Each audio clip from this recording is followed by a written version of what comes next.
Keeping on the theme of London clubs right now, mate. I think it'd be the same sort of segment to sit in because we've looked at ownership, we've looked at different positions of clubs, especially in terms of West Ham and the current structure at Spurs as well.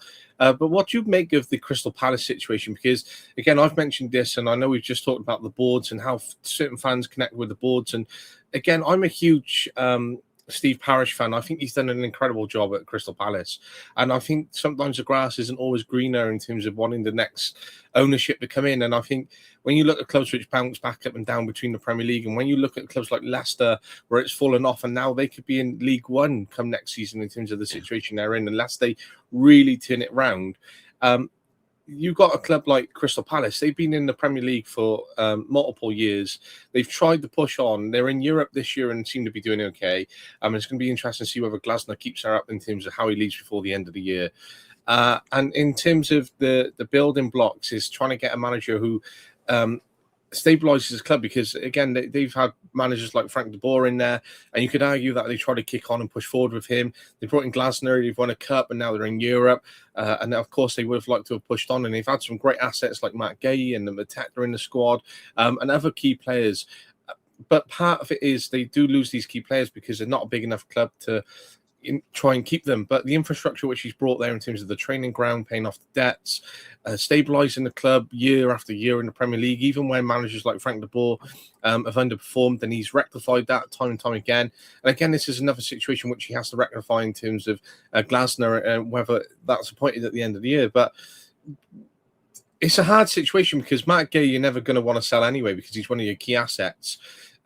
But then you're not going to let him leave it on a free at the end of the year. So either way, your hands are tied. And it could be the argument that you should have sold him off last year, or whether you try the time down to a long-term contract. Well, he knows he's got that interest. He knows he can generate a bigger move, especially the Man City, and potentially win Premier League titles, and that experience of working under Pep Guardiola and being surrounded by such world-class players over at Man City. So either way, he knows he's got the ball in his park, and sometimes the owners lose that. But you think that it was the right thing to sell him? And I think, personally, I think yes, and that might sound obvious because they made money from him rather than seeing him out. But, you know, selling Guehi, Mateta could have potentially left, and Glasner. What's your whole thoughts on the Crystal Palace situation, George? It's a circus at the moment over there. I think with Glasner, really rate him as manager, and like you with Parish, really rate him as an owner. Um, I think the thing with Parish is quite or so it seems from the outside. He does seem to be transparent with the club, with the supporters in itself. I think with Palace, it was again. I can't think of the same, but they had that FA Cup success last season when you could argue a lot of the country was behind Crystal Palace to achieve that, and which they did. But they didn't use that as a tool again, like we were saying with West Ham with the Conference League. They didn't use that as a tool maybe to kick on. But then was that in a sense of Parish's astuteness in that respect, that it was maybe thinking, right, we've won the FA Cup. There's a potential within this group. We've got players with Guehi and Wharton and Mateta, etc., and Glasner still at the helm to really push on. You know, was he really thinking that they could push towards maybe top 6, 7 in the league this season? Was that the ambition after that FA Cup success? That's the unknown. And I think it's a hard one really to judge. I don't think with Glasner, he's not helped himself, how outspoken he's been about the whole situation. He's made himself really from a hero to a villain somewhat, I think. I mean, fans adore what he's done, and they still support him, and it's shown that in a previous game, I think they had at Selhurst, that they had like Glasner in and Parish out or whatever in like a big banner thing. Like now, again, fans have, it's what we said in that element earlier, fans have short-term memories. You know, did they forget that they had won the FA Cup last season for the first time? You know, that's been built, and that was argued that, as you alluded to a moment ago, which was very true and a good point, that Palace has been built on sustainability, and they've shown that they can do it, and he's an astute businessman himself. Guehi, in his respect, you could argue that, yeah, it's as you say, it's for the sense of that they had to him to get a fee to make some money on him. I get that. It's what we were saying earlier, that risk in football. Do you risk, selling him like they have in this instance, or do they let him see it out and then just see if they can, even though other clubs can get in touch, obviously, before then, but can they see until the end of the season to see what they have achieved? Because I think there's been so much noise around Crystal Palace with Guehi, with Glasner, that it has thrown them off course somewhat. And it's just a shame that all that hard work for last season has been a bit hit and miss with this season. I mean, congratulations, of course, to Macclesfield that beat them in the FA Cup. That was the FA Cup in its prime, where you see a David versus Goliath situation. But it was like, part of me was feeling like, yeah, glad for them. And then you heard, well, it's the first time that the FA Cup holders have gone out first stage and maybe by a non-league side or whatever. But I actually, again, even though I was happy for the non-league side, I was feeling a tinge of sadness for Palace in there, because I was thinking everyone's going to blow that, well, for media, he's going to blow that out of proportion somewhat and say Glasner can't continue with his job, or it's because of the Mateta situation or the Guehi situation, you name it. And the only two people that knew really what has been going on with the club is Glasner and Parish. Nobody else in that respect. Was Glasner put in the picture before the season started about what was going to entail, this season was going to entail? Well, if he was, he brought that risk on himself. If he didn't, then you could point the finger at Parish. But equally, it goes back to that first point. Fans have short-term memories, and that phrase of "be careful what you wish for." Because if Parish, not Parish. Yeah, well, you could say Parish. If Parish was to step down at board level and Glasner to step down from his management role, and then you lose Mateta, you lose Wilson as well on top of that, they could be a championship club in a couple of years' time, and then they'll go and struggle to get out of the championship. And then people will be like, oh, it's to do with the board now, it's to do, But you was inciting that first instance of get Glasner out or get Parish out mainly. Get Parish out is the issue.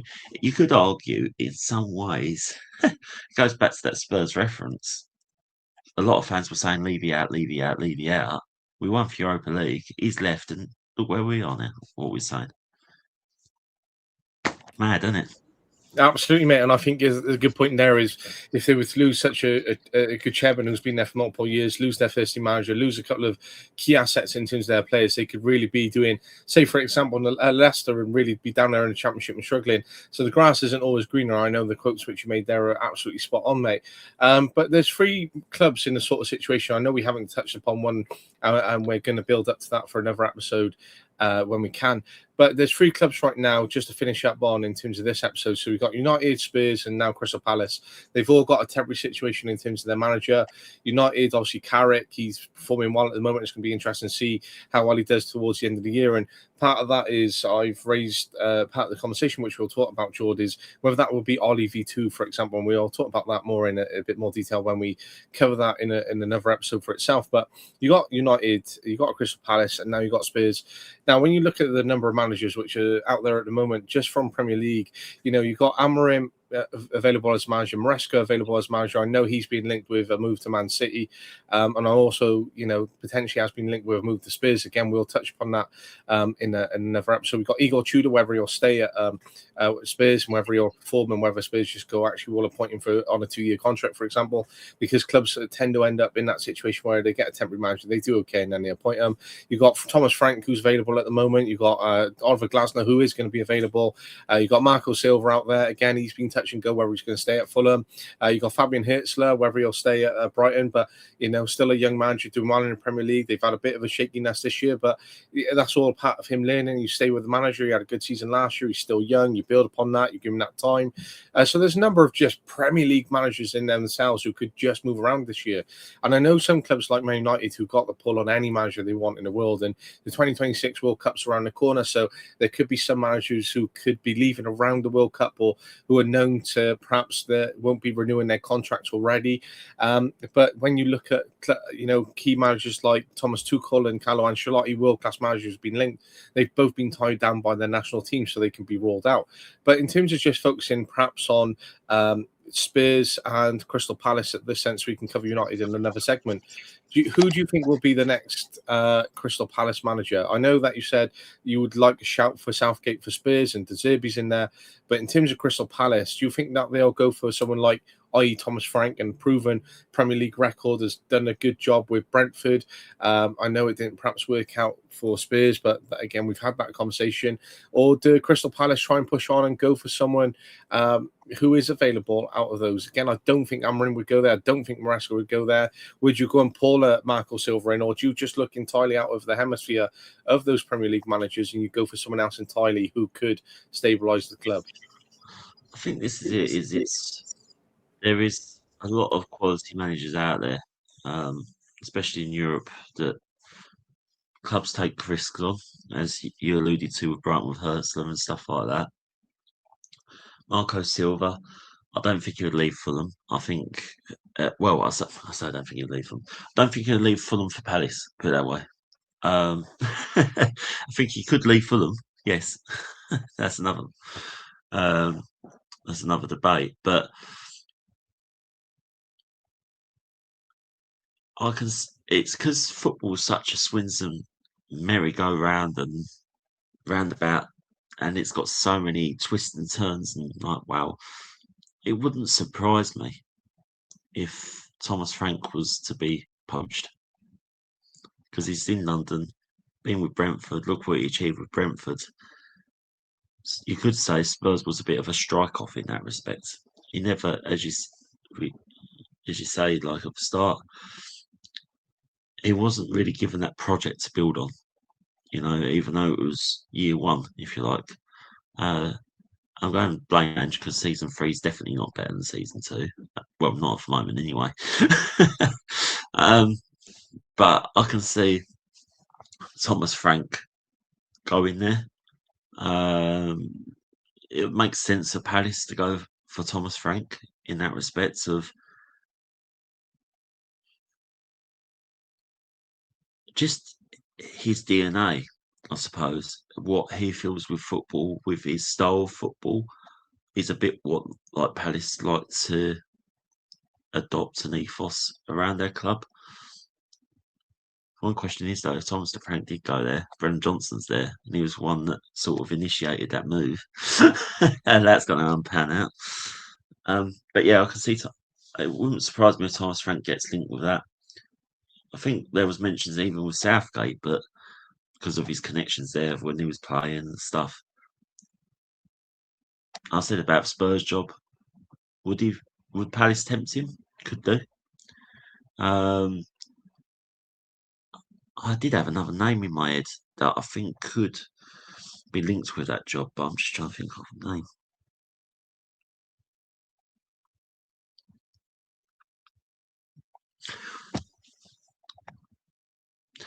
This is going to sound absolutely bizarre as well for you to think of. But with Palace and their sort of uniqueness as a club, could Will Steele be linked with that job because of the project? He didn't do that great at Southampton. You could argue he didn't get given much of a chance with Southampton if you call it a project, but he's an upcoming young manager, and that could be a risk that Palace would be willing to take. I think that's a great shout in terms of respecting young English managers, mate. And I'm fully behind you there. And I'm fully behind him as a manager. And I think if he was still managing in France, a bit like Rossigno it was, right?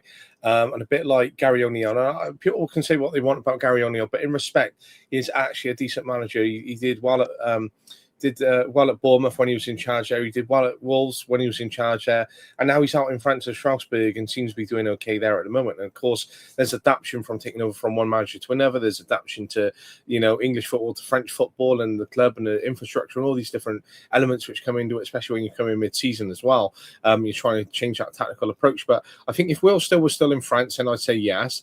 But I think considering the job that he did at Southampton, they were perhaps potentially in a relegation battle. And now you look at how well Southampton are doing since they've sacked Will Still and they got Thomas Eckhart in charge now, and they're literally on the verge of playoffs.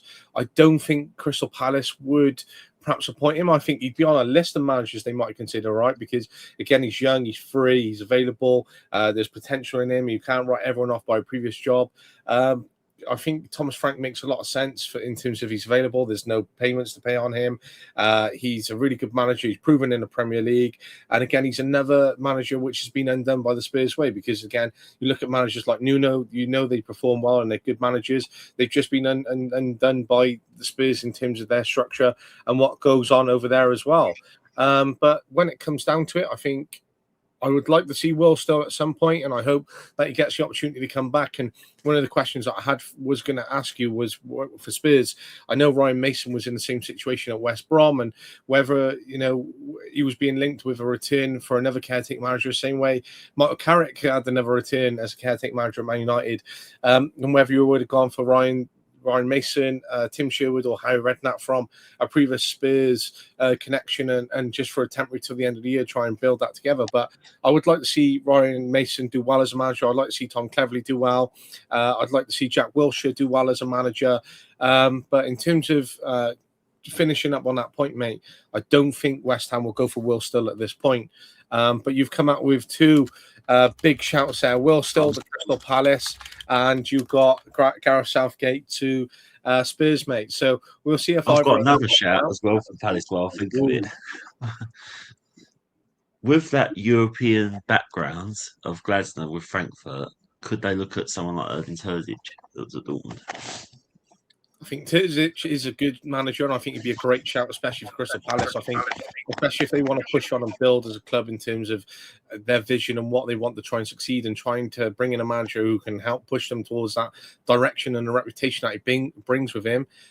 So it'll be interesting to see who they bring in as management. And I think it's always exciting when you see a club and you've got the year coming up, what predictions you're going to make for a manager. So you're in for Terzic and Will Still at Crystal Palace and Southgate to Spurs, mate. So it's going to be interesting predictions from where we record this to what pans out over the next few months and what the future discussions will look like in a future episode, mate. But, there's 53 minutes in and we've covered a lot of content. I know it's majorly been over 3 topics from Spurs to West Ham to Crystal Palace. And there's so much more, which I know we got planned to cover as well, mate. But it's been a pleasure and I look forward to catching up with you soon, mate.